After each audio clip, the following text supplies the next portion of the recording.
Ошто 26 жаштагы жаран өз атасын бычактап өлтүрүүгө шектелип жатат. Бул тууралуу Ош шейиптен билдиришти. Алгачкы тергөө амалдары көрсөткөндөй 7 апрелде Ош шаарында убактылуу жашап жүргөн Кара Суу районунун Папанайыл аймагынын тургуну өз атасы менен чырдашып кетип, атасынын көкүрөк тушуна жанында салып жүргөн бүктөмө бычагы менен 2 рет сайып жиберген. Анын кесепетинен шектүүнүн 1967 жылы туулган атасы окуя болгон жерде каза болгон. Кылмыш ишинен соң уулу милицияга өзү кабар берген. Маркум ошол күнү өзү жашаган Папанайыл аймагынан баласынын жашап жүргөн Ош шаарындагы үйүнө барган.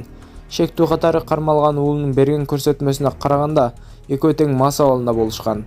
Кылмыш ишинин алкагында экспертизалар дайындалып, факты боюнча Кылмыш жаза кодексинин 122-беренесинин адам өлтүрүү негизинде кылмыш иши козголуп, тергөө иштери жүрүп жатат. Шектүү 1997 жылы туулган жаран мурда 2 жолу соттолгон. Ал Ош шаардык ички иштер башкармалыгынын убактылуу кармоочу жайына киргизилди. КМШ өлкөлөрүнө таанымал актер Мурат Араджабов каза болду. Белгилүү актердун каза болгонун Өзбекстандын кинематография агенттиги 8 апрелдин кечинде өзүнүн Telegram каналында кабарлады. Мурат Араджабов 1949 жылы 30 майда Ташкентте туулган. А.Н. Островский атындагы Ташкент театр көркөм институтунун актердук факультетин бүтүргөн. Чыгармачылык жолунда ондогон тасмаларда роль жаратып, актер өзбек киносунун жаркыраган жылдыздарынын бирине айланган. Белгилей кетсек, Мурат Араджабов Өзбекстанда гана эмес, КМШ өлкөлөрүнө да таанымал актер.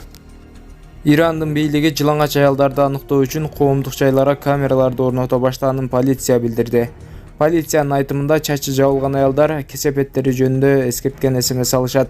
Полиция бул хиджаб мыйзамына каршылык көрсөтүүнүн алдын алат деп эсептейт. Нааразылык акциялар өткөн жылы хиджаб кийүү эрежесин бузду деп кармалган.